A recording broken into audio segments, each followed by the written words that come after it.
Board Meeting with Nat, where new leadership meets the waves of change. Dive with me into discussions on personal development, on transformation, a salty format, captivating, motivating stories and interviews with industry leaders and inspiring personalities.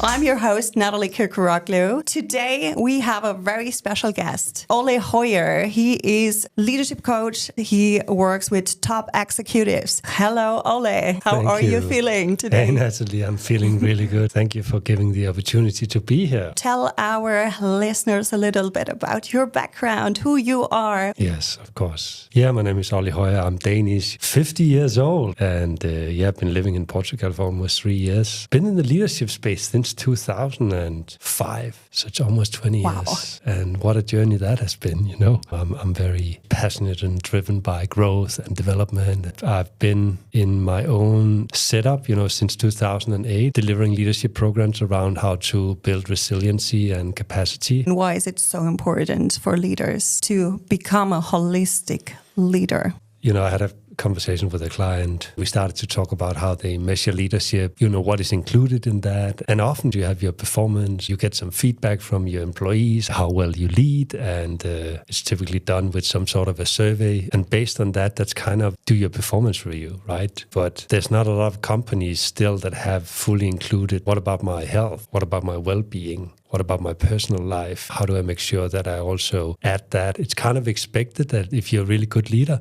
of course, you can take care of yourself. And by the way, you also need to take care of a few hundred people on top of that. So I think holistic leadership is really understanding that it's not only about your health and your well-being, it's also about that it's both related to your professional and your personal life. I built a holistic model centered around body, heart, mind, and spirit. The model is quite simple because I always say, it's not about completely transforming your life, but it's actually about just identifying, let's say, one or two things that you can improve. And when you start to improve that, it has that massive effect on other areas of your life. A good example could be a lot of these high performers, senior leaders, they don't sleep that well. So we have this incredible HRV, heart rate variability tracker they wear with electrodes. For 7 days. We can really study minute by minute how they respond to stress versus recovery. Quite a few of them, they improve their sleep with 10 to 20%. That's a lot. That's a lot, right? And you can imagine what that does to you in other aspects of your life. If you suddenly actually wake up and you are 20% more rested in the morning, it affects how present you can be with your family in the morning. It affects how efficient you are at work. Most probably when we are also more rested, we also, naturally want to move our bodies more. So you see it has that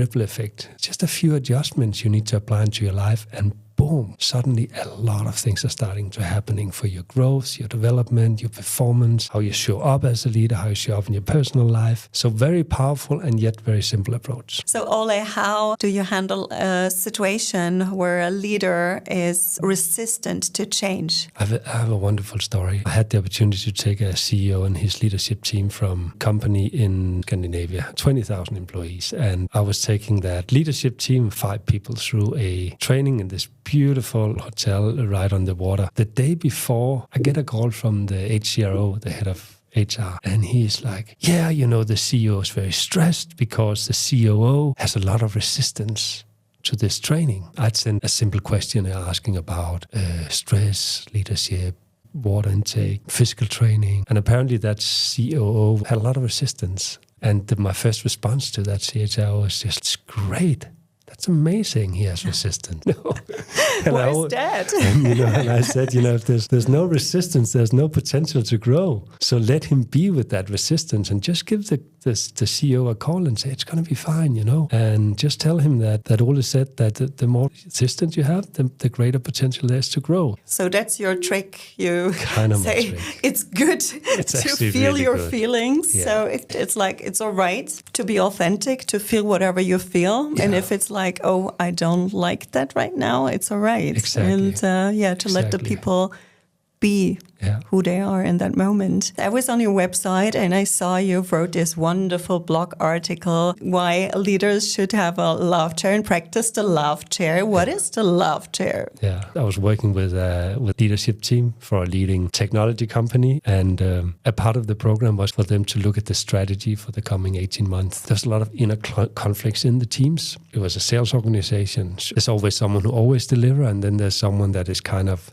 a little bit under-delivering. So there was a lot of discussions around I worked that. many years in sales. So you probably know that. Yeah, I know there are a lot of discussions, and it's sometimes difficult to align, right? Yeah, so difficult, right? So what happened was we wanted to be very innovative, and we had created this long brown paper, rolled it out, and we gave them the opportunity to map out that strategy. And after 90 minutes, there was nothing on that brown paper. We were just like, holy shit, what are we going to do here? Because obviously there was conflicts that had not been addressed. What can I do? What can I do? We came back to the room where we were training them, and I looked over in the corner. I saw this red, beautiful velvet chair, and I was like, we need to do something with the team. Just took that chair, and I put that in the middle, and then chairs around it. And I asked them to come up and sit. Each had 3 minutes in the chair. I just called it the love chair. It just came like naturally, because it was red velvet, right? Then said to them, just want you guys to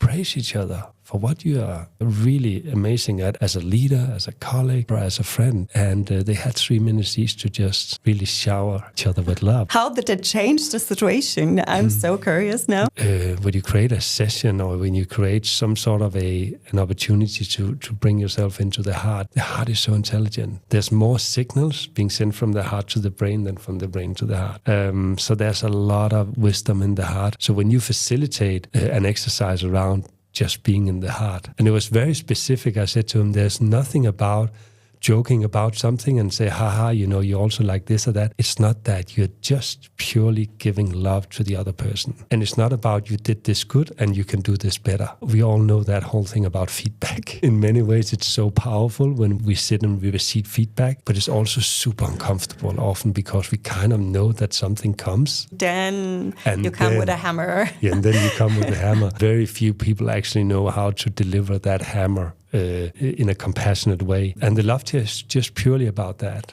Most of the times, I see leadership teams, they just start to cry.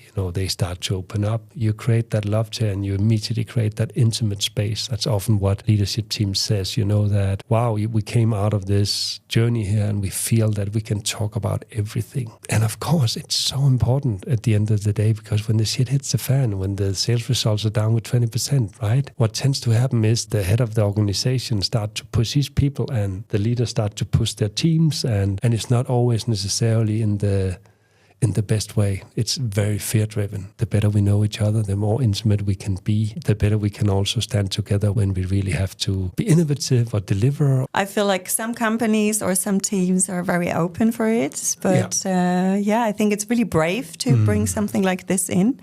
And I find it fascinating because the situation you describe, something was actually not working out how you wanted it to work out. It needed to be spontaneous and flexible to change something. And you did something very unconventional in that moment. And it shows again that authenticity. And as you said, being human as a leader is also so important. Imagine you stranded on an island with a team of leaders. What survival skills would you teach them? I think one of the most important lessons that I give leaders is I ask them to be alone, to be with themselves. A guy, he was heading up Central America, big tech company, and where he was delivering really well in the business, but where he was having kind of, potential to further grow was in his stories and in his messaging. And also he was unclear about what his purpose was. And then I asked him, when did you last time spend time with yourself? Just with yourself, with no distractions. And he looked at me and he said, 20 years ago, maybe? I gave him a challenge to just be with himself for 24 hours. And he was like, okay, there's a really nice boutique hotel out in the rainforest. I was like, it's not that type of, being with yourself. You probably need to find the tree house, where you're just in nature and just be. I feel like when we're in stress, when we have a lot of things to do, I feel like the natural reaction is you hustle more. You get stuck in this, oh my God, I have so much to do. I don't have time to rest. I don't have time to meditate. I don't have time for this and that. I don't have time to eat properly. So actually we're taking away the me time. But the me time, what you're saying, is the most effective thing in that moment, actually to step back from the rush, from the stress, from the problems, to go within, to find the answer within you, right? Yeah, the other thing I do a lot is a part of my retreats. I send people on I call them medicine walks, right, from shamanism. And, sometimes I call it insights walks because medicine walk might be a little bit too much, in the corporate world. It's not about, the distance they cover. I send them off with typically 2-3 minutes in between, and sometimes I send them in 2 different directions. The whole idea with a medicine or an insight walk is to go out and just be in the present moment. You set intentions before you go out of what you would like to achieve, and then you just walk. Every time there's a thought coming down, normally you would then start to run with that. But here what you do, you just go back to the current moment, and you trust that all that information that is coming, that is something that is being stored. And when you come back, I give them typically 30 minutes just to write out everything they experienced on that walk. It's very powerful. Sounds like a great tool. I do it myself quite often. Learn how to connect and be with nature. It's so soothing for our nervous system. We calm down and we land in ourselves. And then I think the third thing is to share your experiences, right? So it's literally like take care of yourself first to be able to give. Yes. Because only when you are taking care of yourself, I would call it self-love as well, but not in a egoistic way, more in a caring way. Mm-hmm. And then you can give and share. Yeah, and when you share, and that's also where you create that.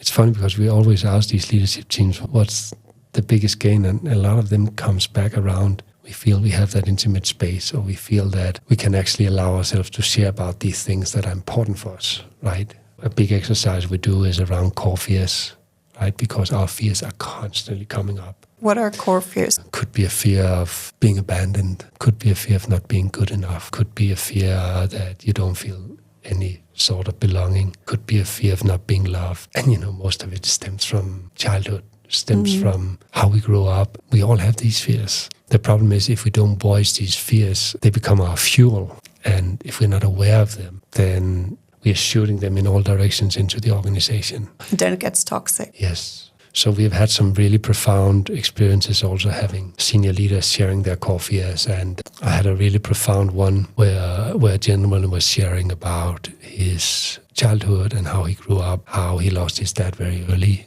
Literally needed to take care of the entire family. So he had like almost a full-time job besides going to school. And he's now in a position he could probably retire tomorrow and be financially more than fine for the rest of his life. But when the sales targets are down, it immediately comes up, that core fear, which means that, he gets immediately desperate. And if he's not really aware, now he was really aware of voicing that core fear and expressing it to his team, which means that instead of him bringing that fear into the team and then bringing it down to the organization, they actually have a conversation about it. And then they see, hey, what can we actually do to turn around our sales for this quarter? It's very, very powerful, and obviously also a very intimate experience where, I always say it's not about, I don't want to have leaders should share how much they want to share, right? But obviously it creates that ripple effect. When one opens up, the rest also opens up, and it has very profound impact on the not having a toxic environment, as you said.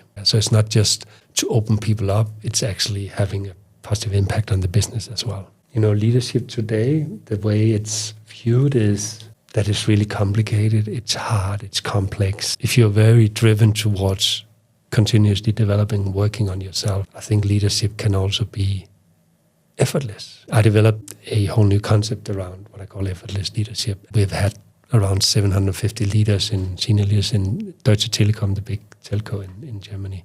I remember I sent a one-pager about the concept, and I get a call from them and said, that one-pager with effortless leadership, I find that really interesting. And I start to backpedal a little bit. I was like, holy shit, I'm not sure I'm ready to, But of course I was, and, we started to then co-create and deliver a program. It's really about understanding the more down-regulated you are. So we always say, you down-regulate to co-regulate, which means that when you are in a down-regulated state, so you have the sympathetic and the parasympathetic part of your autonomous nervous system, right? The sympathetic is when you put stress and pressure, right? Mm-hmm. So that's when your heart rate is a little bit elevated. You breathe a little bit more shallow, a little bit faster. And it puts strenuous on your nervous system versus when you're in the parasympathetic part, what we call Here you're in fight and flight, sympathetic, and here you're in the rest and digest, right? So obviously when we sleep, it's easy, you know, when we meditate, we can see immediately people bring themselves down. When you do some deep breathings, you know, so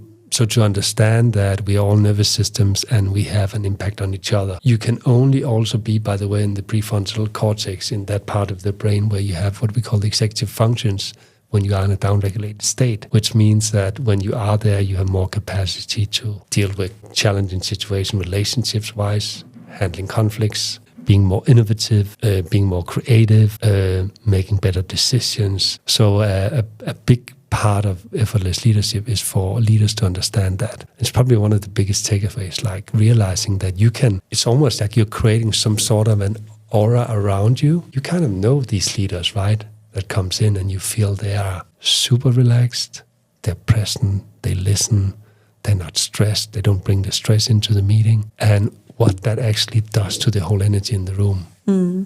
Would you say it's also authenticity? So for me, like when you ask me what makes a good leader, I had not many in my career. I have to say I saw very often, let's say, things that you shouldn't do, you know. But I also had a few leaders where it was like, okay, these are exceptional. And for me, they were authentic, they were human. They were, of course, you know, really good in their field. So they had their expertise, but they were also human. I love this quote, we raise by lifting others. And they really live that by example. Yeah, and I like what you were pointing out around authenticity. One of the things that I can also see, and we also encourage leaders to do, is just to be also very honest with where they're at, you know, and saying, hey, I'm not a Superman today. Or, you know, hey, we are in a very challenging situation. Downregulated, being in balance, but also to say that sometimes we are facing big challenges. So also to be honest about that and to share their vulnerability too. How easy is it to actually bring people in top level positions to that point that they open up to be vulnerable? I think you need to be a really good facilitator. I think one of the most important thing is that you can hold space. What does it mean, holding space? Yeah, I think it's about being able to create some sort of a safe space, especially when it comes to these things, you know. Sometimes you want to create a space where it's a little bit uncomfortable because you want to have some breakthroughs. I know these guys that works in Holland. You talk about initially how great you are as a leader, and then they take you through an exercise in nature, and you're just failing on every parameter because you're getting so challenged. And then they debrief and say, hey, so how did that go? So of course that's one way of doing it. And it's just important that you really feel safe, that you don't force people to share anything they don't want to share. And of course, the longer you're together and the longer you have created that intimate space. So it's also about building trust. Oh, very much about building trust, What would you say, how can a leader build trust with his team? One of the most important things is to obviously be authentic, to share vulnerability, to be honest, to really be careful not to take on his or her own stress to the team. I had a situation with my CTO, we are building a tech platform. It was so difficult for me. There was so much stress going on, you know, to always hold space for him, even though there might be a client that is, you know, is very challenged because there's, you know, we have to deliver in a very short time and there's a lot going on. But you really need to hold space for your people, and you need to not bring all the fear that you have down to that organization, but transform that fear to compassion. That's really important when it comes to building trust. You worked for many years in companies as sales director, I saw on your LinkedIn profile, and also as a management consultant.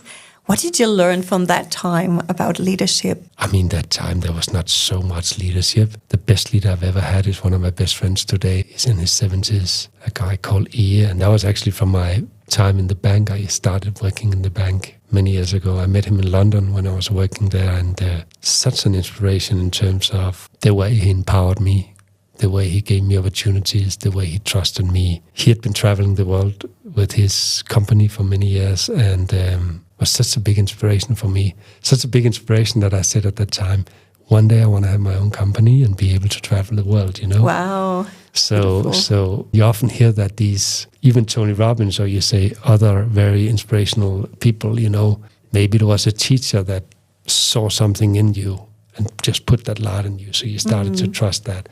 That time, there was not a lot of operational leadership, to be very honest. And that's also why I got into this field around holistic leadership. We were a few guys starting a men's group in Copenhagen in 2004, and we met once a week, and it was all about challenging each other and our purpose. And after a year, we looked at each other and we were like, wow, this is so powerful.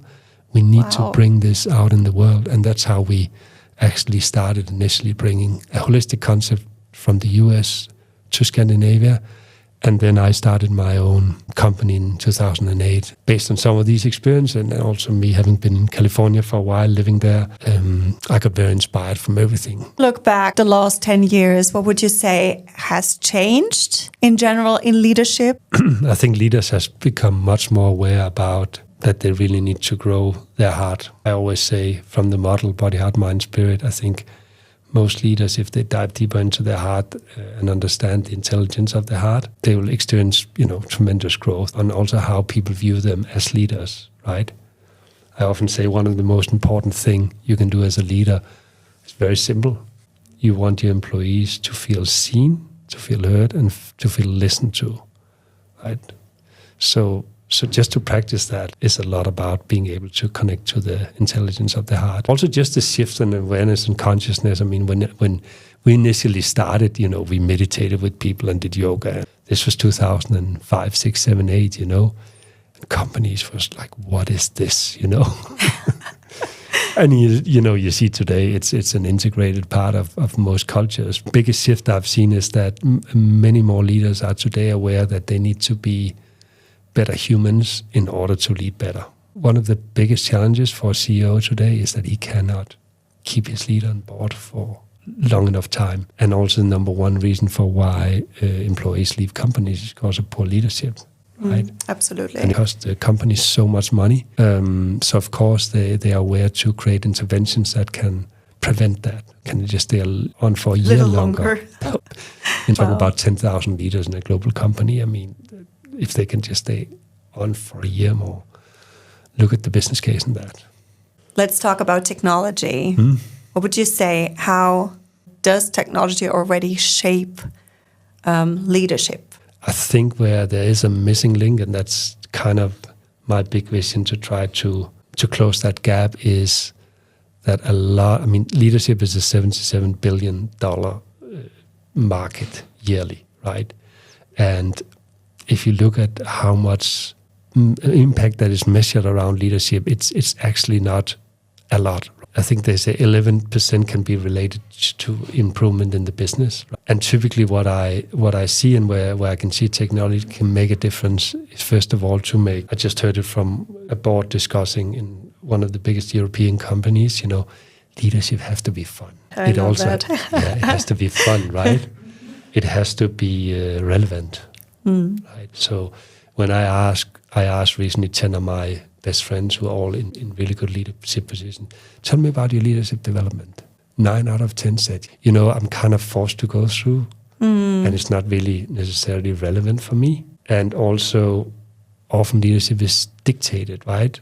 And of course, part of it is great because it's connected to the company strategy and they have a leadership framework and all that. The missing link I really see is you land in a company and say, welcome, Natalie, you're on day 1. Let's sit down and design an incredible journey for you that you, by the way, can influence. Part of it, of course, is related to your performance. Part of it is related to that we have a leadership framework. We have one common strategy for all our leaders, and we want you to practice some of these things. But instead of just giving the opportunity to practice here and there, we do some sort of an intelligent assessment. So maybe identify 1 or 2 out of these, let's say 8 or 10 things you're supposed to practice. But we also say, hey, what about your health? What about your own well-being? Maybe you get some points. Maybe you actually make it fun. Maybe you get some rewards. On top of that, I'm working with some really cool Dutch guys. They're looking at future trends. What are some of the future trends that the organization, the company will be hit by in the next 3 to 5 years? And how will that influence and impact you as a leader? Maybe there's something for you to dive into there that you need to understand already today and not in 3 years. Maybe you want to get to know Gen Z in your team better. instead of saying, oh, these young people, what are they all about? Maybe there's a track around impact and purpose. That's a totally different leadership journey. What do you think is going to happen? Suddenly we actually have a lot of data, so we can report back to the senior management, hey, there are 2,000 leaders over here that are working with diving deeper into their heart. They're more compassionate and they are posting, and there are 500 over here that are working on being more innovative and diving deeper into that. There's 2,000 over here that are working with the future and, understanding, how future trends would impact them as a leader in the future. So suddenly also as a senior leadership team, you have a completely different overview of what's actually going on and how the leaders are growing and developing. The leaders are feeling a much, much stronger sense of belonging to the company. They're doing things with others. It's a fun journey. It's relevant. It's gamified. And, you can actually measure the impact and the results. I don't see that happening in any companies today. When you talk about data and measuring, how would this be included in such a training? Yeah, I can just say we haven't built fully the solution out yet, but that's kind of what my aim is, to create that platform. And by the way, I'm not coming and saying that I know everything about leadership towards the companies. A lot of tech startups out there, they come and say, oh, we know everything about leadership and use our model. I'm more the opposite way. I say there's so much intelligence in your company already. You have probably created some sort of a leadership framework. Let's build that into the platform.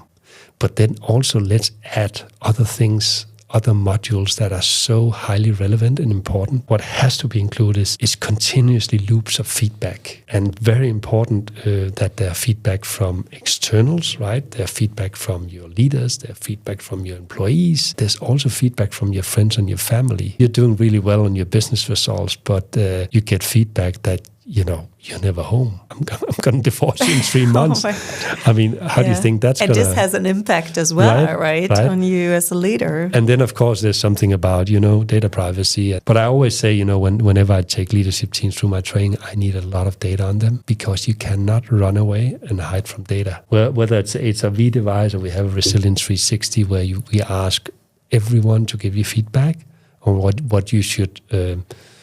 stop doing, start doing, and continue doing, right?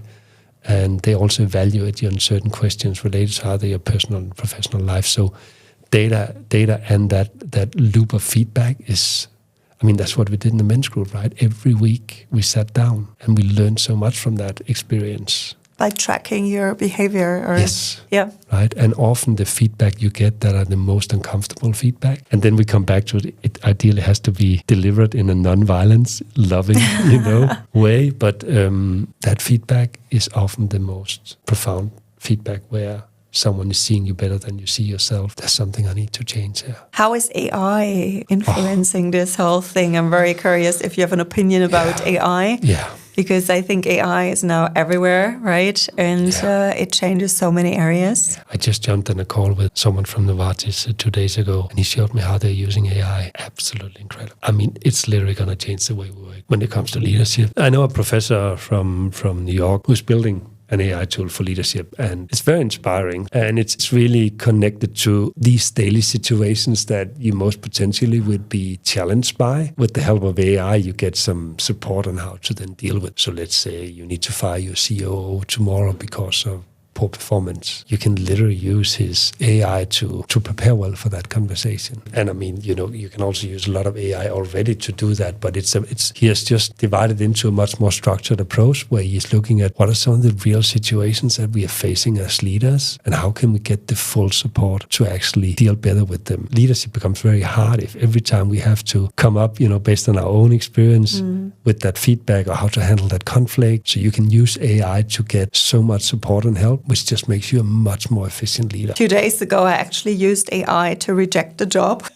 So I asked ChatGPT to write me a beautiful, polite letter. And I did that just to get help because it was like, of course I want to be efficient, but at the same time, I was avoiding that for a few days to write that email. So I was like, okay, dear ChatGPT, help me. Yeah. And it was quite good. I feel like when we use AI, yes, it helps us. It makes us more productive. But do we not also start to avoid to challenge ourselves, to learn, for example, to be more empathic or to sit down and think about a conflict situation. Because when we have our beautiful assistant, ChatGPT, or another AI tool that gives insights and helps us, our little helpers, do we not unlearn to be human? Yes. That's my question to you. So I would actually turn it around and say it's even more, important to practice the intelligence of the heart,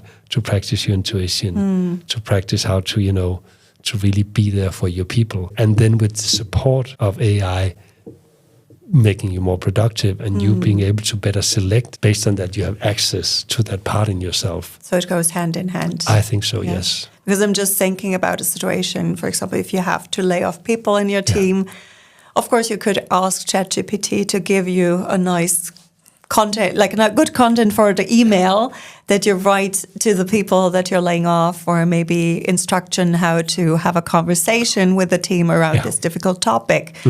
But at the end, when I hear you also being more connected with your heart, it would be actually better if you sit in your room, meditate, listen to your own heart and whatever you want to communicate in that moment. And maybe it is being vulnerable. Maybe it is, okay, I have to lay off people in a Zoom meeting. I feel like crying. It's all right to cry. But ChatGPT says, don't do this, So it would be a conflict. But when I get you right, it is like, okay, first listen to your heart, then use your little assistant ChatGPT to get more insights and help you. I have a fun question for you. So imagine we are at a dinner. You have the chance to invite 3 historical leaders. Who would you invite? And why? So Gandhi, definitely one of them. My grandaunt, who was a missionary in India, and she met Gandhi back in 19. She had a vision to turn Gandhi into a Christian, but what happened was that Gandhi turned her into some sort of a hybrid Hindu Christian. Wow, actually, what a story. Yeah, it's an incredible story. She went back to the Danish churches and preached about Gandhi and showed up on Sunday in the churches in a sari and started to talk about Gandhi to a point where they said, we cannot support you anymore. We don't know who that Gandhi is. And, you're here in a Christian church, and she built a school in India and Gandhi was there to put the foundation stone, and we still have his flip-flop down there. Amazing. Which was at that time just a piece of wood with that, iron thing, to keep your feet together or your toes together. And why Gandhi? I think for bringing people together and guiding a nation, and also having these self-sufficient principles, right? That you can actually be self-sufficient. We talk a lot about today building communities and being self-sufficient, and he actually gave people the tools and the methods and how to do that. And obviously an incredible spiritual inspiration for people to understand the essence of nonviolence communication, right? That it's through nonviolence that we can actually bring people together. Big inspiration is also Obama. There's an incredible video where he talks about inspiration that I bring into my leadership trainings. And every time I hear it, I almost get tears in my eyes, right? Because he's such just his voice and his power and his humbleness and his ability to connect to people through words, and obviously also with his heart, makes him very unique and very special. And then I would say Mandela is the last one. One of his quotes is, "Do not judge me by success, judge me how many times I fell down and got back up again." So to also understand that I find the most inspiring people and leaders in life are the ones that really have gone through serious challenges and got back up again. Being in prison for years, So it's resilience. So their resiliency and the capacity to understand that, we are here because it's a part of our journey, and we need to just fully embrace it and let our higher power, whatever we call it, guide us and trust that we're exactly where we're supposed to be. This is just a part of our journey, and we have to go through this because we have to inspire other people. That's always what I say to myself when I'm going through huge challenges in life. I know I'm doing it because I have to pass it on. I have to give it back to people in one way or the other. It's beautiful. It's again this giving aspect, right? To give back and Beautiful. Yeah, I would love to go to that dinner. Yeah. Can we organize it? Let's do it. Now you said resilience as well. I just want to know from you, like, how can leaders, but also non-leaders, train resilience? What would be your take on that? I always say that, in a professional life, if you're told you need to optimize this process for how we engage with our clients, for example, you will just say, yes, it's part of my job. I'm going to get it done. We just do that over and over again. We deliver results and we do it in time. But there's some sort of thing that happens in our personal life. It's like when we know that there are things that are really good for us to do and we will completely forget structure. Like completely. It's like, so I always say to people, if you want to, and this is why I point the personal life out for being so important, because, we are so good at it in our corporate life to have structure, to deliver results consistently.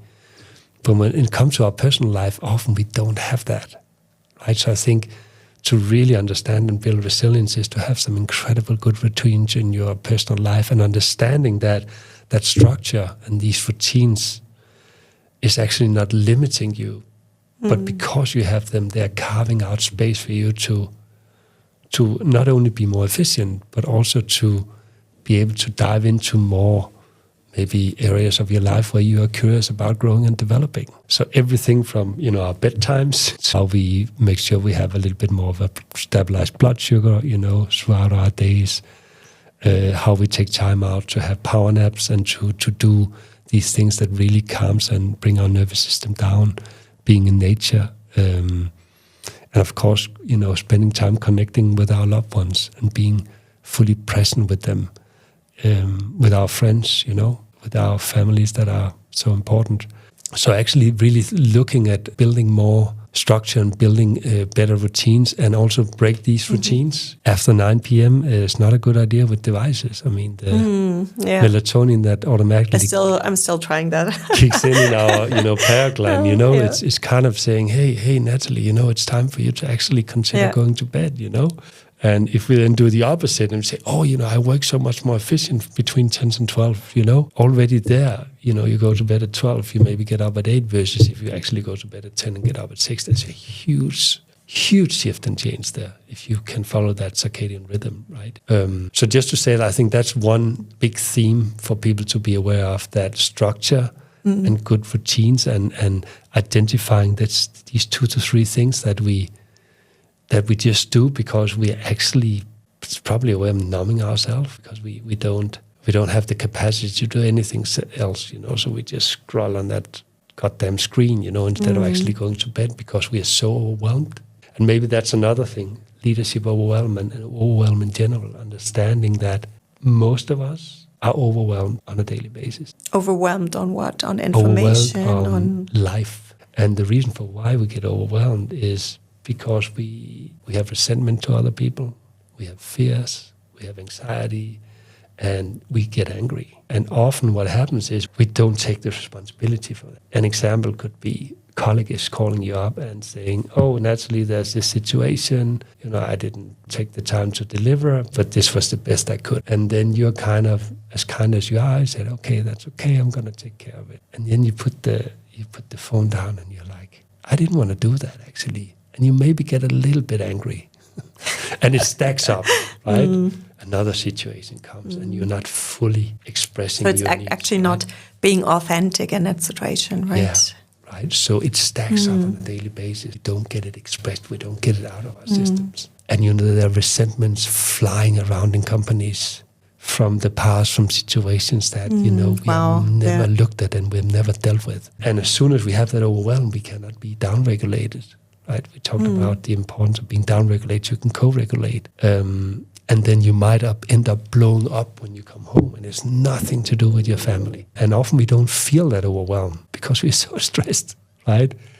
So to get rid of that overwhelm by actually dealing with it and sit down and say, hey, I actually got a little bit resentful in that situation, and let me have a look at it. And maybe what is my own part in this? Interesting. Often when we get resentful towards other people, It's become or maybe also not setting boundaries, Or not right? setting boundaries. To just saying yes or Yes. it's all right, but then Yes. inside of you, it's like, no, actually, it's not cool. Yeah. He's doing this for the 5th time, and I'm always saying, all right, I fix it. Yeah. So practice that radical honesty is just so important. And we can see it on the data from that HRV device that people in general are overwhelmed. So it's kind of you do some sort of almost like a personal house cleaning, and then from there you start, you kind of reset and you bounce back extremely fast.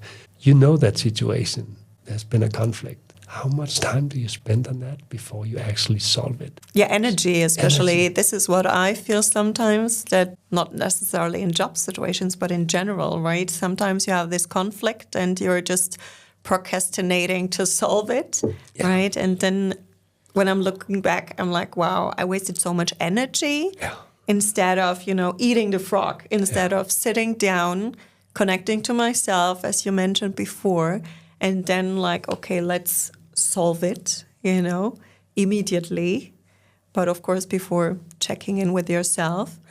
It's interesting what you're saying. And I think it's definitely something that helps to be more resilient. And then maybe the last thing is just to don't make it too complicated. Identify these 1 or 2 things that you deep down know that if you did them, it make a huge impact and a huge change, right? So I take out of this, it's actually also self-awareness. Yeah. I mean, everything I think is centered around the more aware we are, the better we are actually able to deal with, especially the conflicts, the most challenging situations. And I have a Buddhist Lama, he's called Karmapa, he's like supposed to be the 17th reincarnation of an enlightened being, so he has obviously some very incredible qualities. And at some point I met with him one-on-one in India, and I said to him, oh, Karmapa, I feel I could meditate, but I also have 2.5 jobs at the moment. He was like, don't worry, you're going to be fine. As long as you practice Bodhicitta on a daily basis. And I was like, Bodhicitta, I didn't even know what it was. And what really helps to build my resilience and to create kind of a more steady level, I would say, of happiness and joy is to do things for others without expectations, right? And to really think about how can I be of service. So we're also spending a lot of time being self-centered and being in our own egos. And that's what creates fear. We have these loops that goes around in our brain constantly. And instead of allowing that to happen, call out someone and be useful. Help them. Beautiful. So this is Bodhicitta, you said? Yeah. So it's kind of a very... So giving back or taking care of others. Yeah. So it's actually the quote I mentioned before as well that I love so much. Yes. We raise by lifting others. Yes. Yeah, beautiful. And understanding the more useful we can be towards others, the more we can give without expectations. It's also empathy. Yeah. Taking care of others. Beautiful. I love it. To sum it up, so if you have to put all your leadership experience so far in one quote, what would it be? What I try to live by and what really works for me is to give without expectations and try to practice that on a daily basis and to be really useful and to be of service of others. And understanding you're exactly where you're supposed to be. I mean, you cannot be anywhere else, right? It's kind of simple. And yet I think we are fighting and struggling so much against when we have challenges in our lives, instead of saying, wow, what a great gift. I can increase my capacity, my resilience by going through these challenges, and I will come out on the other side. Most often, it also happens the opposite, obviously. But most often you come out on the other side and you have so much more wisdom. And it's not wisdom for you. You're getting all this and you're gaining this insight because you have to go back and be useful and pass this on to others. So I think that's probably the essence of my leadership philosophy. Ole, thanks so much for all the insights. It was very, very inspiring. Thank you, Natalie. Thank you for listening to us today.